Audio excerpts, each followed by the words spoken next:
साहेब नमस्कार. हां नमस्कार. निवडणुका चालू आहेत या भागामध्ये आता. हो. काय परिस्थिती आहे? कुणाची इकडे हवा आहे? कोण नाही चर्चेमध्ये आहेत आणि कुठलं सीट येऊ शकेल? नाही इकडं या भागामध्ये कोण कोण उभा आहे हे तुम्हाला माहिती आहे का? हो माहिती आहे ना. इकडं आमच्या राष्ट्रवादी घड्याळाकडून शिलाताई लोहकरे ह्या जिल्हा परिषदेच्या आमच्या उमेदवार आहेत अधिकृत. त्याचप्रमाणे ज्योतिताई पारधी ह्या पंचायत समितीच्या अधिकृत उमेदवार आहेत आमच्या राष्ट्रवादी पक्षाच्या. त्याचप्रमाणे आम्हाला असं समजतं आहे की शरद पवार गटाच्या माळी मॅडम म्हणून आहेत आणि गव्हाले मॅडम म्हणून आहेत पंचायत समितीला, आणि बी जे पीच्या साबळे मॅडम म्हणून आहेत पंचायत समितीला. पंचायत समितीला. हां तर इथे जे आता लोक कुणाला पसंती देऊ शकतात? नाही हा पारंपरिक मतदारसंघ हा राष्ट्रवादीचाच आहे. माननीय नामदार वळसे पाटील साहेब यांना मानणारे सगळे इकडचे कार्यकर्ते आहेत, लोक आहेत. त्यामुळे 100% राष्ट्रवादीलाच पाठिंबा मिळेल, याच्यात काही दुमत नाही आहे. लोकांची नाराजी आहे, चर्चा अशा आहे त्या भागामध्ये विकास कामं जी झाली ती परिपूर्ण नाही आहेत. पाण्याचा प्रश्न अद्याप सुटलेला नाही, हिरडा प्रश्न असेल, असे असंख्य प्रश्न या ठिकाणी आहेत, सुटले नाहीत. लोक नाराज आहे म्हणतात. नाही हे काय, हे विरोधकांचं काम आहे की दिशाभूल करण्याची. हिरड्याचा प्रश्न आहे, मोठ्या खुजबीने साहेबांनी हा सोडवलेला आहे.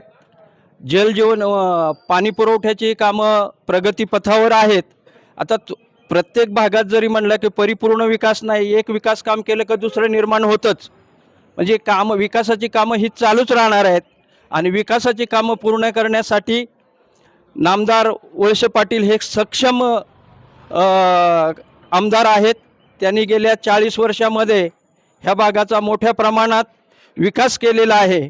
रस्ते, पाणी याच्या सर्व सुविधा दिल्यामुळं, दळणवळणाची साधनं वाढल्यामुळं ह्या भागाचा खऱ्या अर्थानं नामदार दिलीपराव वळसे पाटील साहेब यांनीच विकास केलेला आहे.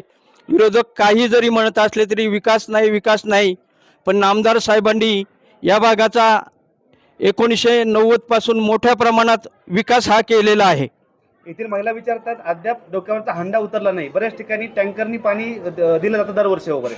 अहो 1989ची मी घटना सांगतो की एक हंड्यासाठी आम्हाला 4-4, 5-5 किलोमीटर पाण्यासाठी जावं लागत होतं. परंतु आता तशी परिस्थिती राहिली नाही. गावाच्या जवळपास माननीय नामदार दिलीपराव वळसे पाटील यांच्या माध्यमातून खडकी टाक्या ह्या झालेल्या आहेत, विहिरींची हे झालेले आहेत. म्हणजे डोक्यावरचा हंडा उतरला नाही तुम्ही म्हणतायत, हे बरोबर आहे. परंतु पाण्यासाठी बाबा 4-4, 5-5 किलोमीटर जावं लागतं, अशी परिस्थिती आज राहिलेली नाही आहे. आणि शेवटच्या टप्प्यात म्हणजे मेचा शेवट आणि जूनची सुरुवात या टप्प्यामध्ये काही गावांना थोड्याफार प्रमाणात टँकर चालू करावे लागतात आणि ती समस्या राहणार नाही आहे.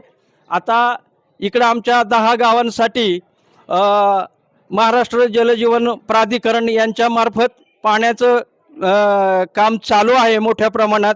जवळजवळ 42 कोटीचं काम ते चालू आहे. आणि ते काम आता या मे अखेर काही गावांमध्ये निश्चितच पाणी पुरवठा होईल अशी खात्री आहे. हे सगळं खूप आधी व्हायला पाहिजे होतं असं वाटत नाही तुम्हाला?